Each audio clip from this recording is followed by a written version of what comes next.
Hello and welcome to the dungeon. I'm your host Rob. In today's video we're going to take a look at the Sorcerer proposed changes from, whatever it's called, UA playtest 5 or whatever it was. And there's been a lot of changes to Sorcerer. Mostly buffs. If anything, they might have gone a little too far in some cases. I already thought Sorcerers were one of the best classes in the entire game. And were one of the most interesting and unique of all the spellcasters. Meta Magic really gave sorcerers different ways to play the game than other casters had available. I still agree with the conventional wisdom that wizards were probably the best, but man, sorcerers were right behind them. And in my opinion, were usually a lot more interesting to play, honestly. And part of this is because they use charisma, and I'm a big multi-class guy, and so that made them easy to multi-class. But even just straight sorcerers, I love the way Meta Magic works. So let's take a look at the proposed changes and where the sorcerer is sitting now. And spoiler alert, they're sitting pretty good. So they've got a bunch of new innate features. So we've got innate sorcerer right at level 1, so it gives you 2 sorcerer spells that represent the rolling magic within you. It gives you Chaos Bolt and whatever the other one's called. Personally, I didn't think either one was that great, but whatever. We'll talk about those more in a moment. Spellcasting. So this is a big difference. Sorcerers used to cap out at 15 spells known.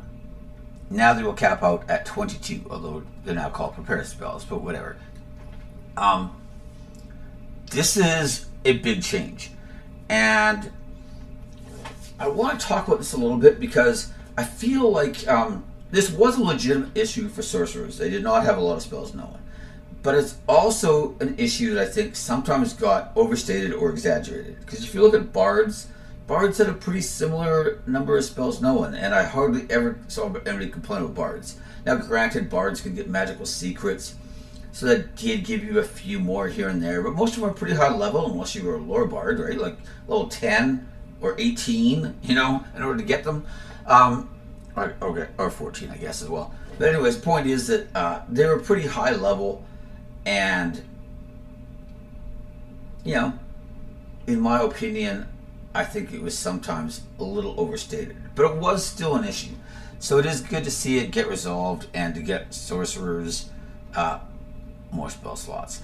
Also, I will say that Meta Magic kind of let you get around some of that.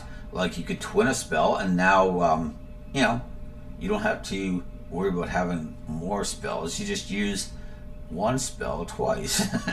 And you could convert sorcery points into spell slots and stuff like that to regain spent spells. But it kind of was a situation where it's like, oh, you've got 3 spells, and now you can use them better compared to the wizard who's got, 10 spells.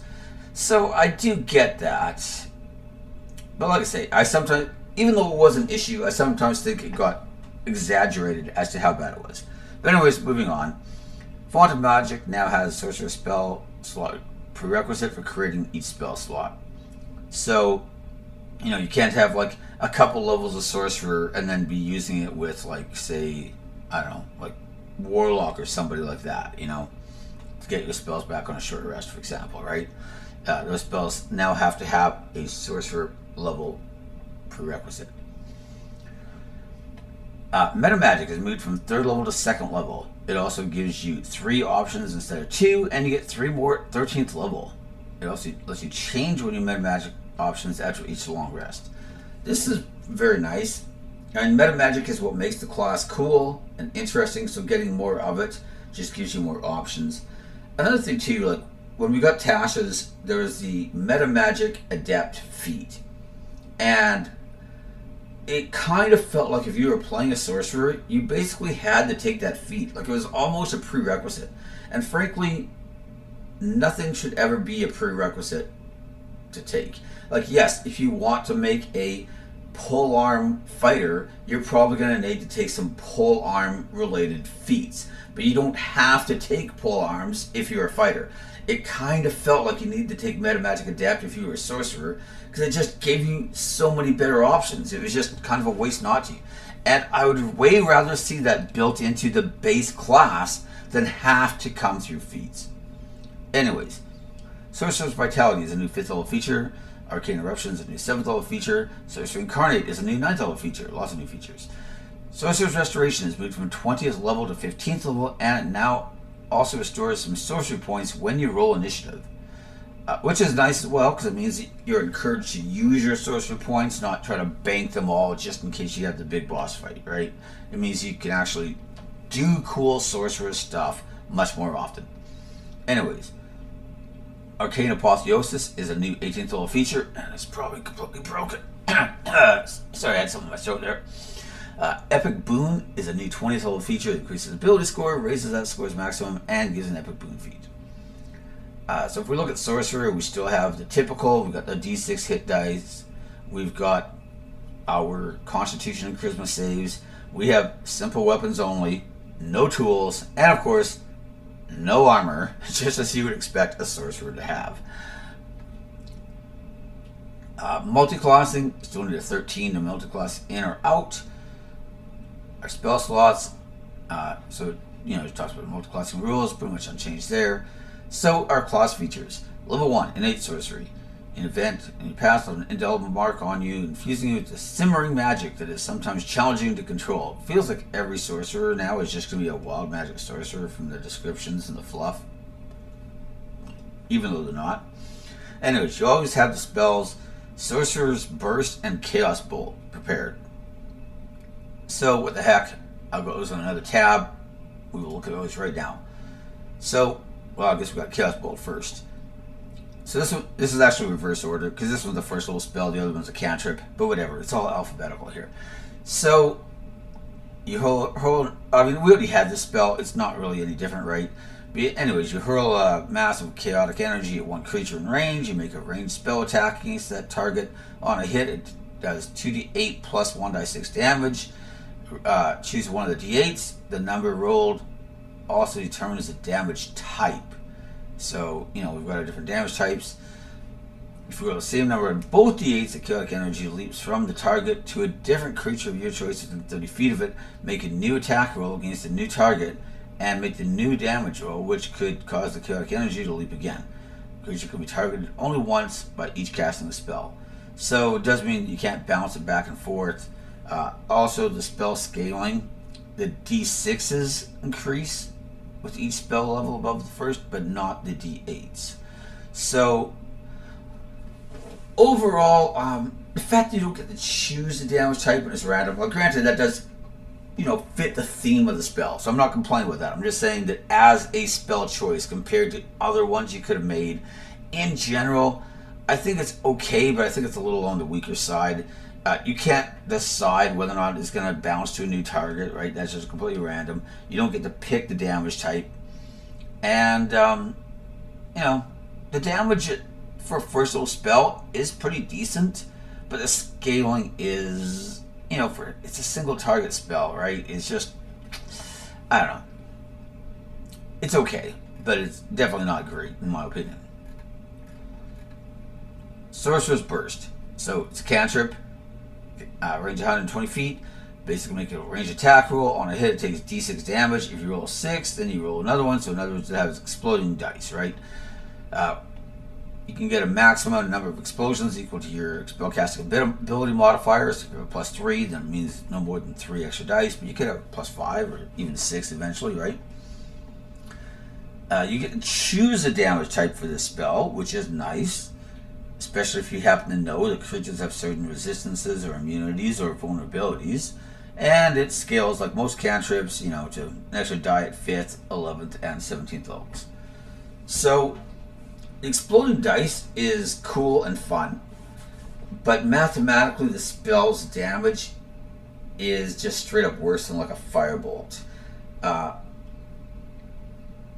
don't think it's a great spell, but the fact that I get it for free and the fact that I can choose the damage type means that there'll be at least some instances where maybe I want to use it. The problem is the damage is just really, really low. Now granted, Firebolt isn't really fun, and you'll have that epic time when you rolled like 3 6s or whatever on your like 11th level spell and got to reroll all the dice and did a whole bunch of damage, you know, that makes for a cool memory.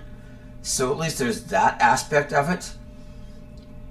But, you know, overall, it's just kind of weak damage. There's nothing else that the spell's really bringing, right? It's not giving people like saving throws to avoid different conditions or anything like that. It's, you know, it's just damage. And it's low damage for the most part. Although, like I said, it could be fun. It could be fun. So there is that, you know. Anyway, spell casting. So you have 4 cantrips of your choice from the spell arcane list. That's the same as before. Sorcerers started in 5th edition with more cantrips known than any other spellcasting class, which is, you know, kind of cool. Definitely not nothing. So you gain all your spell slots on a long rest, of course. They talk about your prepared spells of 1st and higher level. One thing I do want to point out is that you can choose additional spells from the arcane list until the number matches the number on the table, blah, blah. It must be a level which you have spell slots. For example, if you're a 3rd level sorcerer, you can include all 6 arcane spells from 1st or 2nd level in any combination. One thing to note, though, is there don't seem to be any restrictions on the spells you can choose, right? So, like, Bard got to choose from arcane, but they had big restrictions into what schools of magic it could take. Sorcerer seems to have no restrictions at all, which technically means that you're now on the wizard spell list. And one advantage that wizards had is they had a lot of like really powerful spells that were unique to them. I mean, this is why bards would steal half their things from magical secrets, right? Spells like Simulacrum and, you know, a magic jar was wizard only. Contingency, great spell, wizard only, right? None of that looks to be the case anymore. Your sorcerer could take Simulacrum, Contingency, all of those things that used to be wizard only, and was really one of the kind of like big differences between the two, was that you just had, you know, the 2nd best spell list, but it was a clear number 2, you know, and that's not really looking to be the case anymore. So, you know, this, and you have meta magic. That's kind of exciting. Alright, Font of Magic basically remains the same, right? You get your sorcery points, and of course you get sorcery points as you level up, and you can convert things to sorcery point, or to spell slots. You convert spell slots to sorcery points, and, you know, here's the give, and you know, there's your chart, right? Moving along, meta magic. So as I already mentioned, this started at 3rd level before, and now it's only 2nd level, and you get to choose 3 originally now instead of only just 2. Some of the meta magic options have changed and been reworked. Generally, they've been buffed, except for twin spells. I'm sure you've already heard. We'll talk about that in a moment, though. Subclass. So the subclass they provided us was the Draconic Sorcerer. I was really hoping it would be Wild Magic, because I felt like Wild Magic was probably the one that most needed a rework.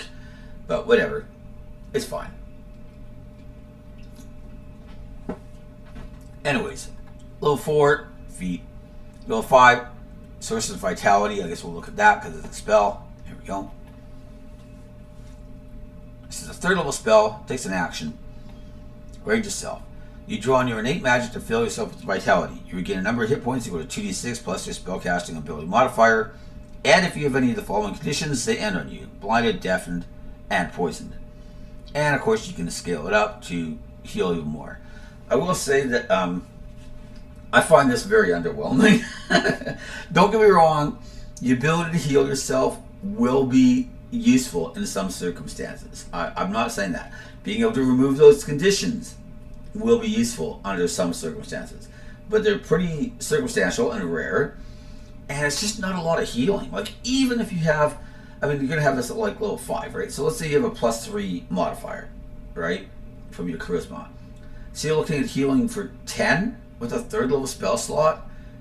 Now, maybe you're blinded and you didn't want to have to wait for the cleric or paladin or somebody else to cure you. I mean, fair enough, right? But there's just not a lot of hit points. And this is a 3rd level spell slot. I mean, even if they get rid of counter spell, which does look like it might happen, right? Like there's a lot of talk about it. If you look at just third level spell slots in general, that could have been a fly, it could have been a slow, it could have been a haste, it could have been a spell magic, it could have been a fireball or a hypnotic pattern. Like there's so many great third level spells. And like healing yourself for 10 hit points is just really nothing in my opinion.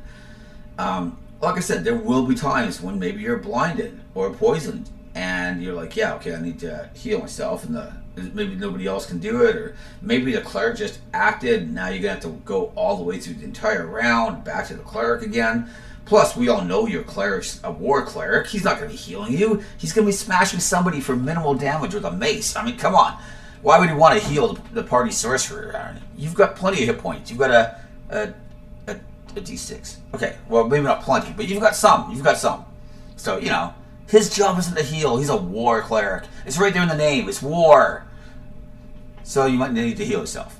But in general, it's just weak, in my opinion, and not particularly worth a third level spell slot. Because third level spell slots are like really when things start to ramp up, in my opinion. Anyways, level 6, subclass feature. Level 7, Arcane Eruption. You can now unleash magical energy that rolls inside you. You always have the Arcane Eruption spell prepared. So, back to the other tab. Arcane Eruption. Oh, it's going to be way back here. Alright.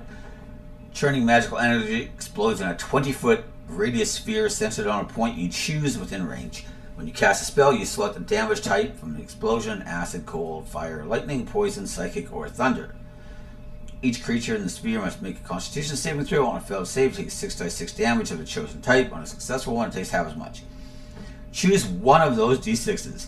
The number rolled on that die determines a condition that's applied to each creature that fails the save, as shown below. The creature is conditioned until the end of your next turn. And we can get incapacitated, which is really just the god roll there. Blinded, frightened, poisoned, charmed, deafened. Now, one thing I hadn't really thought about, but I saw the dungeon dudes point this out, so credit to them, is that the cool thing is that the worst results are the lowest damage rolls. So, this dice is still counting for the damage. I want to make that clear, right? You've got your 6d6 damage, but one of those die, in addition to doing the damage, will also determine the additional effect. And it's just kind of cool that if you get a bad roll on that die, and instead of being disappointed that I had all 5s and 6s except a 1 on that dice. Oh, wait, but that one means that they're all incapacitated. I do like that aspect. I think it's just kind of cool. Now, granted, maybe that's the only one that rolls a 6 and everything else is a 1, and then you're, really disappointed. But either way, I think it's a cool idea. It's pretty good in general, I think. It's an AoE. You get to choose the damage type. 6d6 damage is not as good as a fireball is, and it's a higher level spell slot. So that's, just on a pure damage numbers, that's not great. But the additional conditions really, really, in my opinion, especially as you level up more and more and the actual damage becomes less important, and crowd control and disability and stuff like that become a lot better, I personally like it quite a bit. And again, here's something I should have mentioned already. The fact that you're getting these kind of damage spells built into your class is nice because it frees you up to make a lot more utility choices, defensive choices, or even situational choices. Like there's lots of times where you have a spell, you're like, I like this spell, but I only use it like once every 2 or 3 game sessions, maybe even once every 4 game sessions. It's just not worth having. But if you're like, well, I've got all these damage spells that are already built in, and here's my defensive spells, and I've got a couple extra spells known now compared to what sorcerers used to have, suddenly those situational spells that can really shine in, those rare games, but normally do nothing, suddenly it's easier to start fitting those things in and thinking, yeah, okay, maybe I will take this, because even if I only use it 1 every 3 game sessions, it's going to be really good in that 1 game session. And I've got enough other stuff that my basic needs are all covered, and I don't really need to worry about it as much as I used to. And in general, I really like that possibility, right? So I do like that sorcerers get some damage spells innately built in, even if they're not always the most powerful or hard-hitting spells of their particular level range, right? Anyways, level 8, we're getting a feat, of course. Level 9, Sorcery Incarnate. Fueled by the arcane power within, you can transform yourself into a magical energy. You always have the spell Sorcery Incarnate prepared. I completely read that wrong, but that's okay. You got the gist. Anyways, Sorcery Incarnate. This spell is actually pretty awesome, and I really like the idea of it. So it has a casting time of a bonus action. Self-only, concentration up to a minute. Magic within blooms, transforming you into a glimmering being of magical energy for the duration. You regain 1d4 sorcery points. Until the spell ends, you also gain the following benefits. You can use up to 2 of your meta magic options on each spell you cast, provided you pay the sorcery points, and you advantage on the attack rolls of every spell you cast. Being able to use 2 meta magic options on one spell is amazing. Now granted, this will burn through your sorcery points pretty quickly, but you do get 1d4 back when you first transform, so, you know, there is that, right? But, I mean, this is just something that you normally wouldn't be able to take advantage of.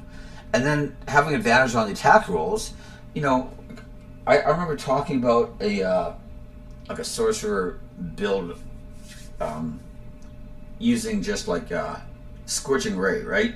And then we'd take, we'd upcast it, and we'd take things to, like, maybe change the damage type, since fire is a common resistance and immunity.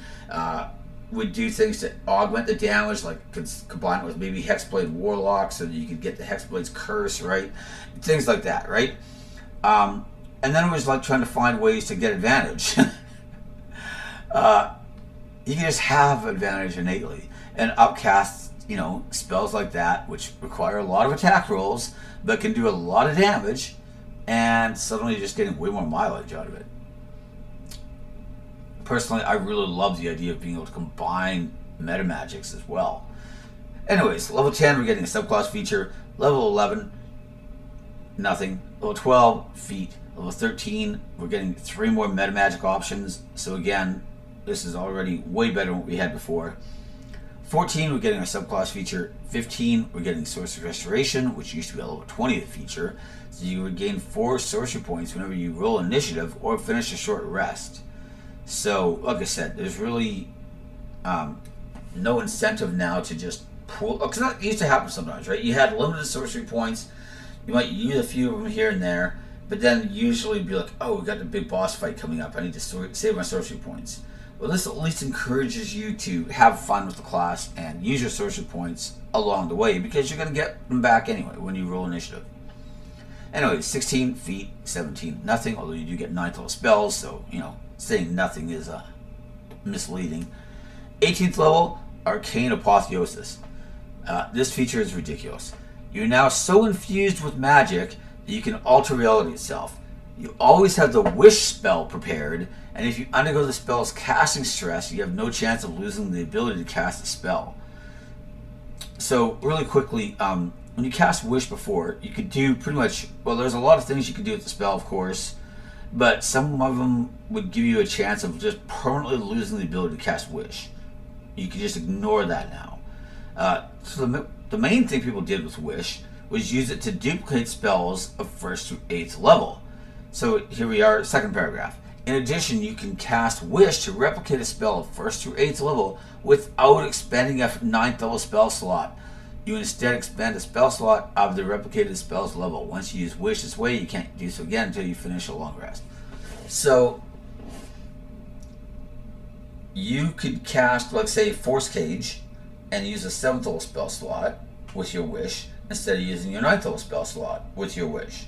Which means you could also use your 9th level spell slot to, cast Wish! Ridiculous. So yeah, the fact that you don't have to worry about losing the spell when you use it this way, and the fact that you're not using your 9th level spell slot to even cast it, this ability is freakishly good. Anyways, 19th level, feat, 20th level, epic boon, so your charisma increases by 2, its maximum is now 30, and you get your epic boon, of course. So let's take a quick look at the meta magic options.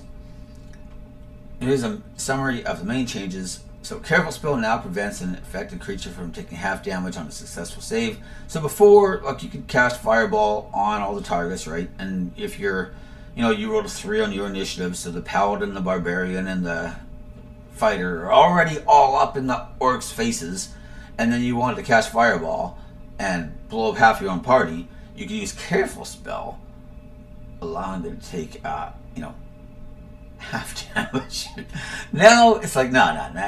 Now they just take, nothing from half. Or nothing at all. Distance Spell.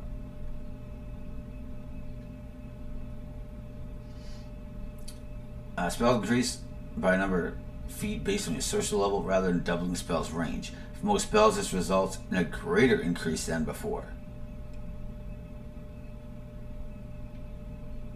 That's kind of true, I guess. Either way, I don't mind this change. I kind of like it being based on your sorcerer level, just because I like the idea that the more powerful of a sorcerer you are, the better your distance spell works. Anyways, extended spell now makes it easier to maintain concentration on the effective spell. So basically, now you get advantage. Is what they did. Hide the spell now costs 2 sorcery points rather than 3, and impose disadvantage on all the target saves against the spell rather than only the first save. So before, let's say you decide to use Hide the Spell and you wanted to, Hypnotic Pattern a group of enemies or Confusion or something like that, right? The first target would have disadvantage. Everybody else would roll as normal. Now, all of them will have disadvantage, which really makes Hide the Spell just a premier choice in my opinion. I already thought Hide the Spell was pretty good. My problem was that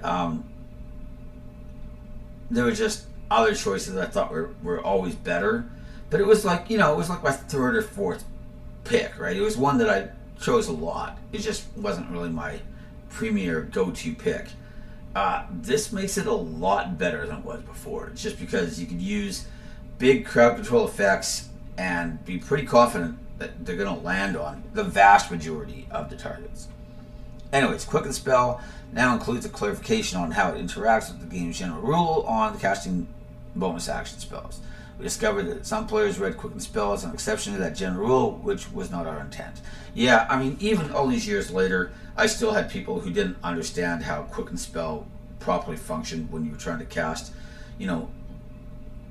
cantrips and leveled spells and blah, blah, blah. It's like, no. The rules still apply. It's just, lets you turn a spell into a bonus action spell. Seeking Spell has been imported from Tasha's Cauldron of Everything, which is nice. Subtle Spell now also removes the need for material components on the effective spell unless it consumes its material components. I like this quite a bit too. It's hard to be subtle when you're like waving around bat dung or whatever other material component you had. Sure, you got to ignore the verbal components, but kind of required you to be an expert at like palming small objects at the same time. So yeah, just get rid of it completely. Anyways, Transmuted Spell has been imported from Tasha's Cauldron of Everything. Makes sense. Twin Spell has been redesigned.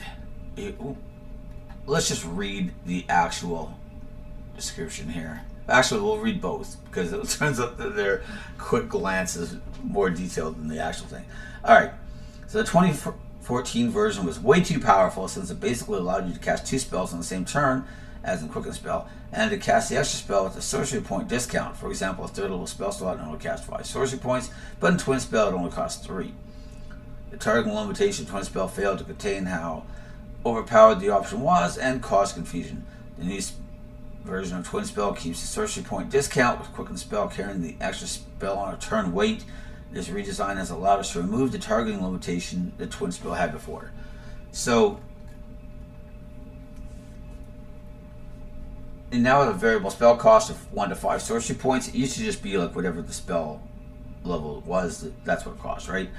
But it was unlimited. Now it's only a 1st to 5th level spell that you can twin. And it has to be a spell that you cast on your previous turn by expending a spell slot.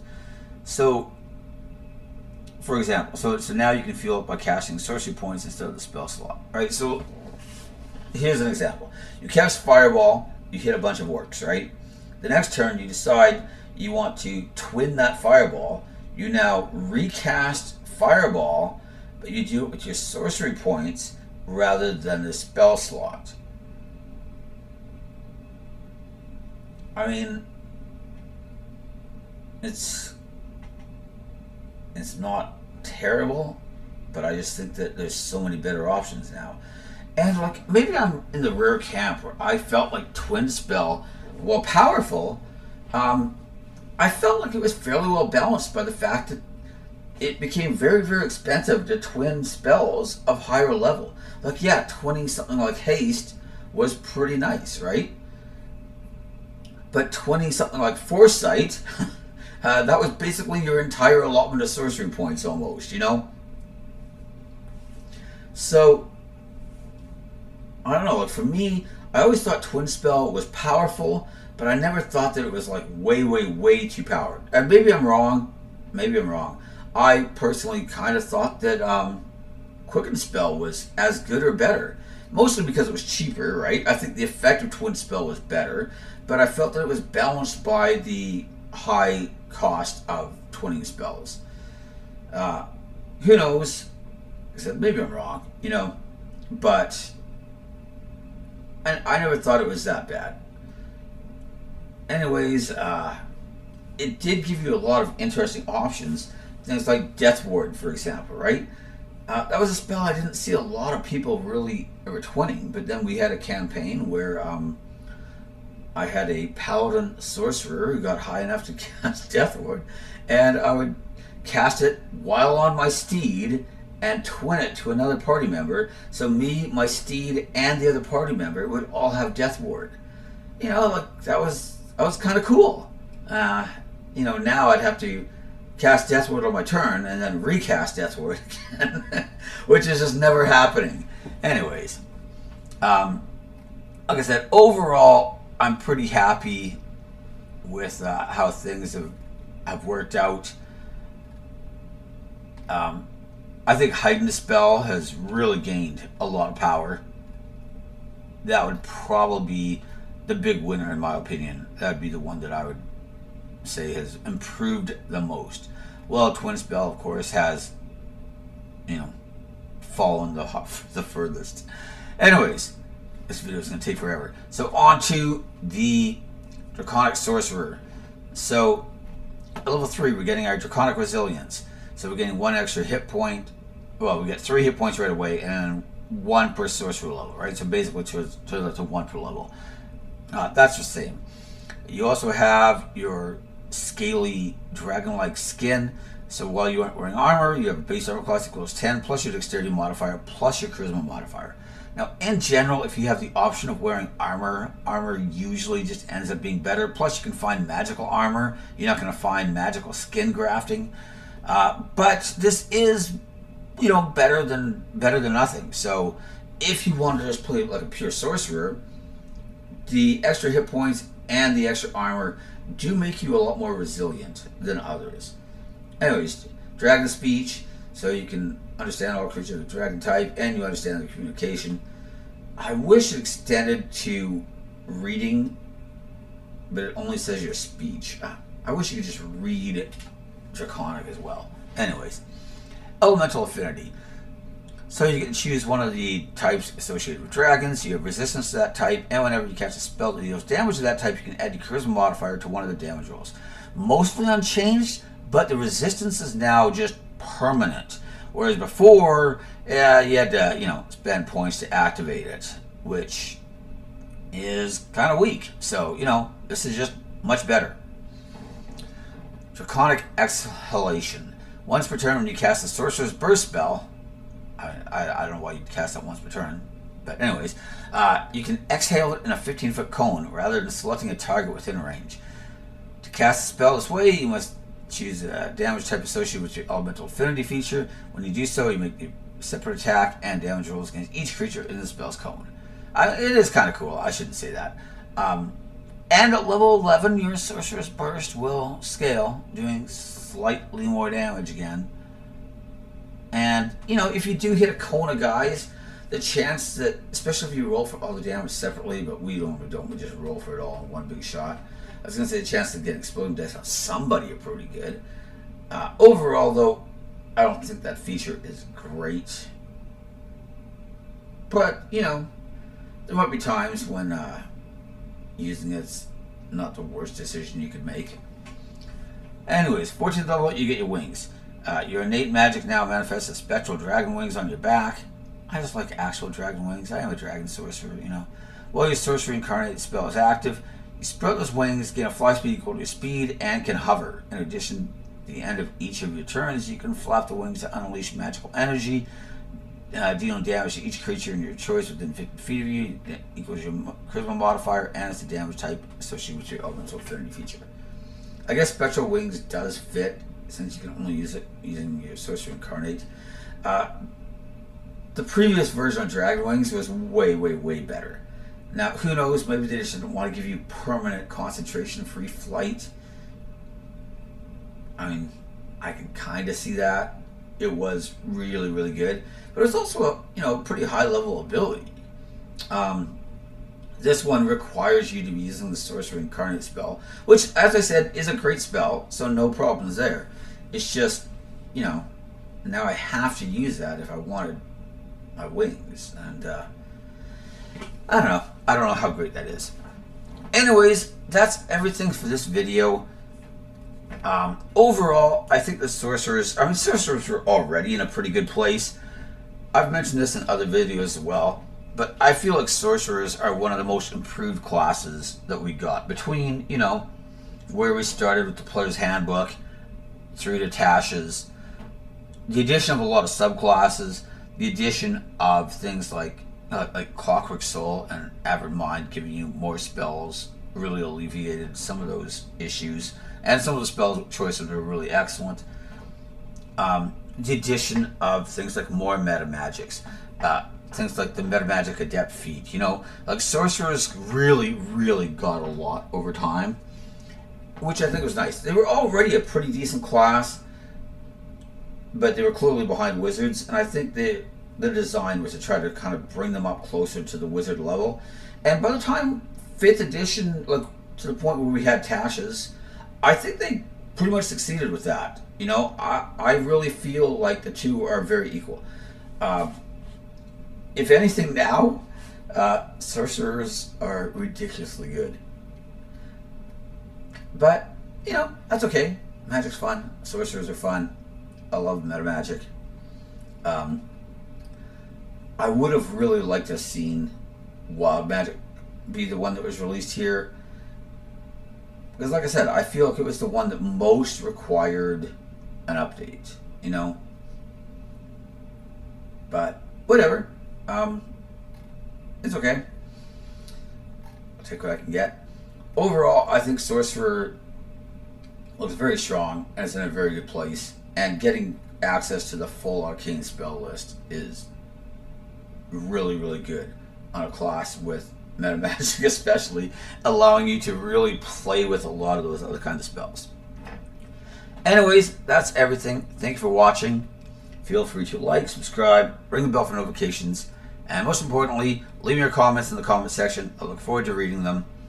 I will hopefully be doing Warlock and Wizard fairly shortly, and that will basically wrap up our playtest 5 run through here, and then we'll go back to like some more regular videos, and you can, you know, see my charming and handsome face again.